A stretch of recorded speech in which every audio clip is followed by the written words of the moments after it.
Assalamualaikum warahmatullahi wabarakatuh. Pada video kali ini akan membahas tentang tugas di ruang kolaborasi tentang pernyataan prakarsa perubahan yang disusun oleh kelompok 3 calon guru penggerak angkatan 9 Jambi. Salam dan bahagia Bapak Guru hebat. Kami dari kelompok 3 difasilitatori oleh Ibu Suhartuti SPD MPD. Inilah anggota kelompok kami. Ada Ibu Novi Susilawati, ada Ibu Yeni Puspadewi, ada Pak Riki Ofnalto, dan saya sendiri Erpina Indrawati, serta Ibu Berta Ulimunte. Pernyataan prakarsa perubahan yang kelompok kami buat itu berawal dari visi masing-masing anggota kelompok. Yang berawal dari visinya Pak Riki, yaitu mewujudkan pribadi guru kreatif serta berkepribadian kepada murid sesuai dengan profil pelajar Pancasila. Kemudian visinya Ibu Novi yaitu mewujudkan guru murid merdeka yang menjadi pembelajar sepanjang hayat. Kemudian visinya Ibu Berta menjadi pribadi guru yang nyentrik, nyenengin, tangguh, responsif, inspiratif, dan kreatif. Dan inspirasi dari saya yaitu mewujudkan murid yang berakhlak, berkarakter, berbudaya, dan cerdas serta bahagia. Dan visi dari Ibu Yeni yaitu menjadi guru yang menyenangkan bagi murid. Dari visi masing-masing anggota kelompok, kami sepakat membentuk visi kelompok yaitu mewujudkan pribadi yang menyenangkan, tangguh, responsif, inspiratif, kreatif, dan kolaboratif, serta berakhlak mulia sesuai profil pelajar Pancasila. Beranjak dari visi kelompok tadi, pernyataan prakarsa perubahan yang kelompok kami sepakati yaitu mewujudkan pembelajaran yang menyenangkan untuk meningkatkan kreativitas murid. Sebelum kami menganalisis visi dengan menggunakan bakja, terlebih dahulu kami menganalisisnya menggunakan atap yaitu awal, tantangan, aksi nyata, dan pembelajaran. Untuk tahap awal atau aset, kelompok kami menyepakati bahwa murid berkemampuan untuk memiliki pengetahuan dan berwawasan global dalam dunia pendidikan. Kemudian tantangannya adalah yang pertama kurangnya akses internet atau wifi, yang kedua kurangnya minat anak dalam belajar, yang ketiga adanya pengaruh eksternal dan internal. Selanjutnya aksi nyatanya, yang pertama membuat pojok baca, yang kedua membuat modul pembelajaran yang inovatif, dan yang ketiga adalah melakukan asesmen diagnostik. Kemudian yang tahap terakhirnya P yaitu pembelajaran. Yang pertama dilakukan dengan kebiasaan praktik baik seperti 5S. Kemudian yang kedua pembelajaran berbasis proyek atau project. Setelah menganalisis visi dengan menggunakan atap, selanjutnya kami melakukan tahapan-tahapan dalam bakja. Yang pertama, buat pertanyaan utama yang kelompok kami sepakati. Pertanyaannya adalah, apa yang bisa saya lakukan untuk membuat pribadi yang menyenangkan, tangguh, responsif, inspiratif, kreatif, dan kolaboratif.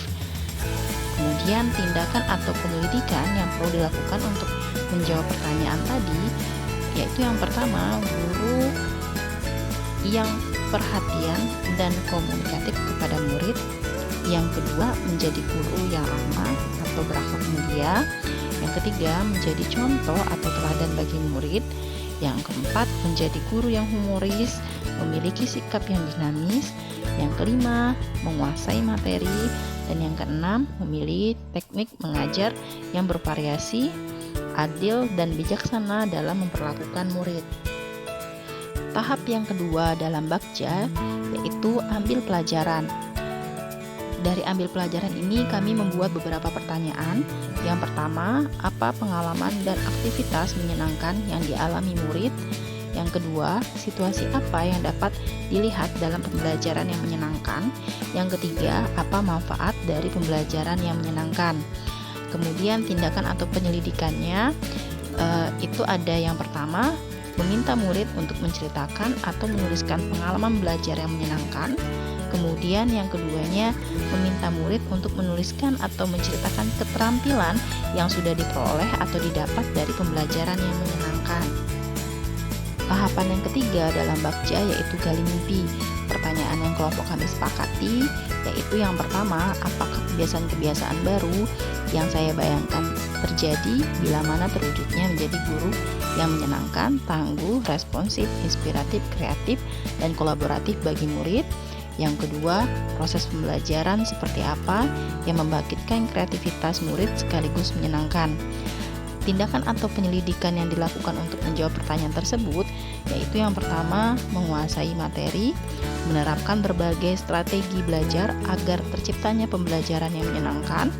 Selanjutnya, melakukan refleksi di setiap pembelajaran, kemudian mendokumentasikan kegiatan pelajaran, dan melakukan pendekatan dengan murid untuk lebih paham karakter dari murid yang kita ajar. Tahapan keempat dalam bakja yaitu jabarkan rencana.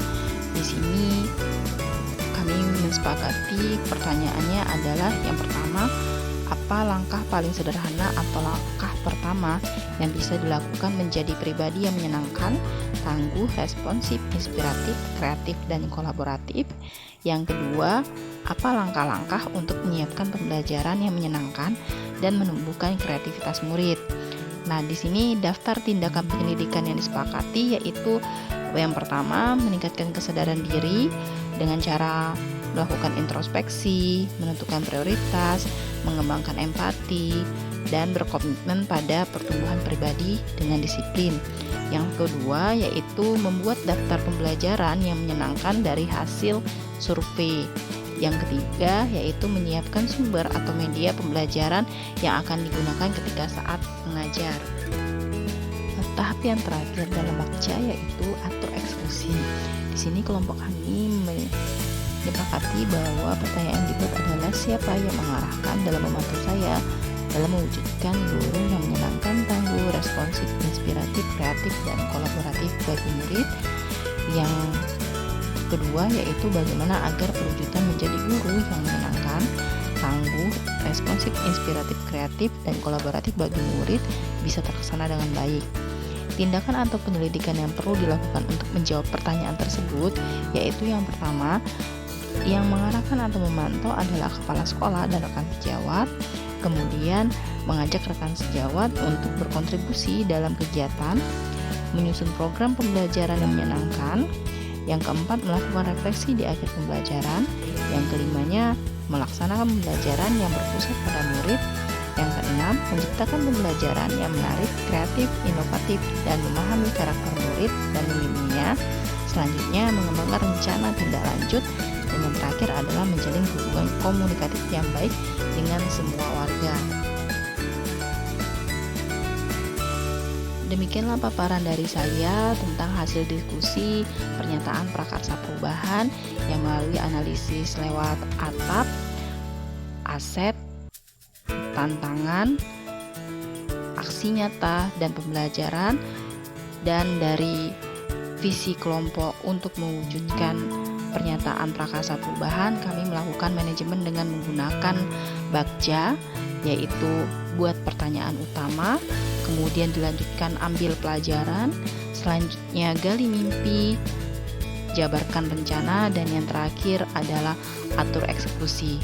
Nah, dari rangkaian semuanya, tentunya untuk mewujudkan visi ada aset yang dimiliki, yaitu yang pertama, guru dan tendik sebagai pelaksana utama atau fasilitator menyusun dan melaksanakan kegiatan. Yang kedua, ada kepala sekolah sebagai manajerial, motivator, supervisor, dan fasilitator. Dan yang ketiga, ada murid sebagai subjek dalam mengembangkan potensi dan sasaran utama dalam program pencapaian visi. Dan yang terakhir, ada sarana prasarana meliputi ruang kelas, jaringan internet, laptop, proyektor, dan lain-lain. Pisau diasah buat bertani, bawa ke ladang, naik pedati.